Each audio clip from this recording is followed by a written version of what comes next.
नया साल शुरू होने से पहले लखनऊ पुलिस को बड़ी सफलता मिली है। दरअसल इसका खुलासा पुलिस उपायुक्त दक्षिणी ने प्रेस वार्ता करके किया।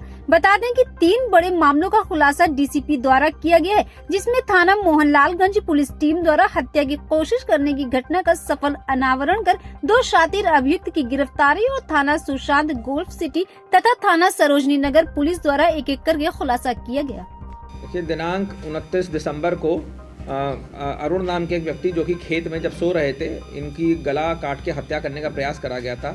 इसमें तत्काल ही इनको ट्रॉमा सेंटर पीजीआई में लेकर गए, जहां पे ये उपचाररत हैं। उसके बाद इनकी पत्नी के द्वारा एक तहरीर दी गई थी, जिसमें कि तत्काल ही अभियोग पंजीकृत कर लिया।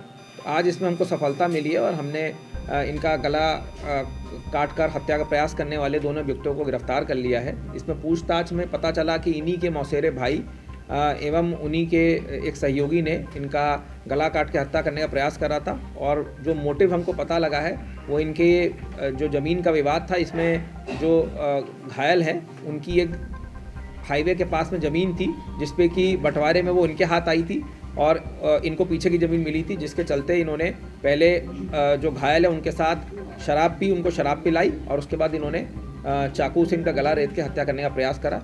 इसमें हम लोगों ने जो चाकू है उसको बरामद कर लिया है और जो मोबाइल फ़ोन जो उसका लेके चले गए थे वो भी हमने बरामद कर लिया है।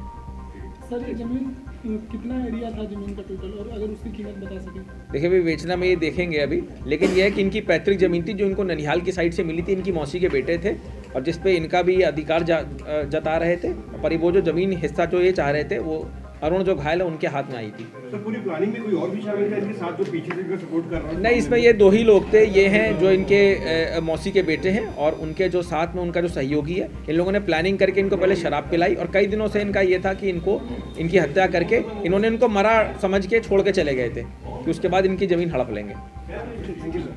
मिली थी कि थाना सुशांत गोल्ड सिटी के पास अमरावती तिराहे के पास 2 डीसीएम खड़े हैं जो कि बिल्कुल सेम नंबर के हैं। इनमें नंबर प्लेट भी सेम है, बिल्कुल एक सेम मेक मॉडल है। तो इसमें तत्काल ही जब हमने छानबीन करी तो पता चला कि SDMA state disaster management authority की एक बिल्डिंग बन रही है जो कि वेंस इंफ्रास्ट्रक्चर लिमिटेड है, जो कि एक आंध्र प्रदेश बेस्ड कंपनी है। उसको इसका कंस्ट्रक्शन का ठेका मिला हुआ था। इसमें जब हमने गहनता से पूछताछ करी तो हमको पता लगा कि इस कंपनी का जो स्क्रैप है वो निकल के धर्म कांटे पे तुलाई के लिए जा रहा था। और इसमें जो मेन सरगना है राजीव पांडे, उनका यहाँ पे हमने मौके से 8 लोगों को गिरफ्तार करा है। इनका जो मॉडस ऑपरेंडी था वो ये था कि इसमें लगभग 15 टन के आसपास जो स्क्रैप का माल था, ये एक बड़े ट्रक डीसीएम से लेके निकलते थे और कुछ दूर पर जाके जो ड्राइवर होते थे वो रूबरू सेम एक डीसीएम होता था, उसमें बैठ जाया करते थे जिस पे सेम नंबर होता था और उसमें जो माल होता था वो खाली 2 टन के आसपास हुआ करता था। बाकी ये जो 15 टन वाला माल था ये डाइवर्ट होकर आगे चला जाया करता था और जब धर्म कांटे पे जाया करते तो खाली 2 टन माल की तुलाई हुआ करती थी, उसके हिसाब से भुगतान होता था। तो एक ऑर्गेनाइज तरीके से काम कर रहे थे, गैंग चला रहे थे। इसमें 8 लोग जो हमने गिरफ्तार करे हैं वो सिद्धार्थ नगर, गोरखपुर, आजमगढ़ इत्यादि जगह के रहने वाले हैं और इसमें अभी 2 लोग वांछित हैं। बाकी जल्दी उनकी गिरफ्तारी करके उन पर भी कार्रवाई की जाएगी। ये इतना बड़ा जो गैंग चला रहे थे, लगभग इनके अलावा और कितने लोग होंगे और अभी तक इनका जो एक अज्यूम्ड प्राइस होगा तो कितना माल इन्होंने इस रात कितना गायब किया? देखिए, अभी पूछताछ में तो हमको इनका जो आपराधिक इतिहास मिले हैं, कुछ मुकदमे मिले हैं और बाकी जो इनके मेन सरगना है अभी वो वांछित हैं और जो ट्रक के मालिक अभी वो भी वांछित हैं। तो जल्दी उनको भी गिरफ्तार करके बाकी पूछताछ करके आप लोग को सूचित करा जाएगा। आंध्र प्रदेश की जो कंपनी है सर, इसमें इस कंपनी के लोगों की नहीं, बिल्कुल। अभी तो फिलहाल हमने जो कंपनी के वादी हैं, जो इंजीनियर हैं, उन्हीं की तहरीर पे हमने अभियोग पंजीकृत कर लिया है और अगर इसमें उनकी भी कुछ मिलीभगत लगेगी तो इनके मालिकों को संज्ञान में लाके उन पर भी कार्रवाई की जाएगी। सर, ये लोग रह कहाँ रहे थे आप? देखिए, ये लोग यहीं पे मोबिलिटी में रहते हैं। ये लोग मूलतः मैंने बताया कि सिद्धार्थ नगर और गोरखपुर, आजमगढ़ के रहने वाले हैं और ये मोबिलिटी में रहते हैं। ये ट्रक के ड्राइवर और क्लीनर और ये सब साथ में रहते हैं, पर ये लोग ऑर्गेनाइज तरीके से काम कर रहे थे।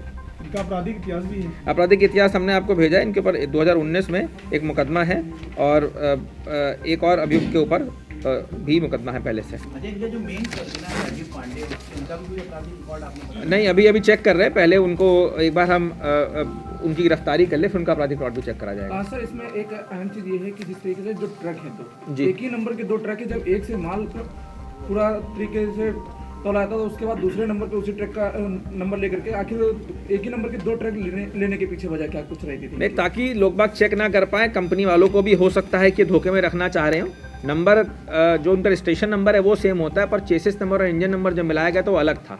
तो ये 15 टन मान लीजिए माल निकलता है और उसके बाद वो ट्रक डाइवर्ट हो जाता है ताकि लोगों को पता ना चल पाए कि बिल्कुल सेम ट्रक का मेक मॉडल नंबर, और जाके वो ट्रक के साथ ही धर्म कांटे पे तुलाई होती है। तो इस वजह से ये फ्रॉड कर रहे थे। देखिए अभी 15 टन के आसपास बताया जा रहा है जो माल था, और 2-2.5 टन के आसपास इन्होंने तुलाई करवाई थी। बाकी हम और भी इनसे गहनता से पूछताछ करेंगे, जरूरत पड़ेगी तो PCR पे भी लिया जाएगा। देश विदेश की ताज़ा खबर पाने के लिए हमारे चैनल NTV निष्पक्ष को सब्सक्राइब करें व बेल आइकन दबाना ना भूलें।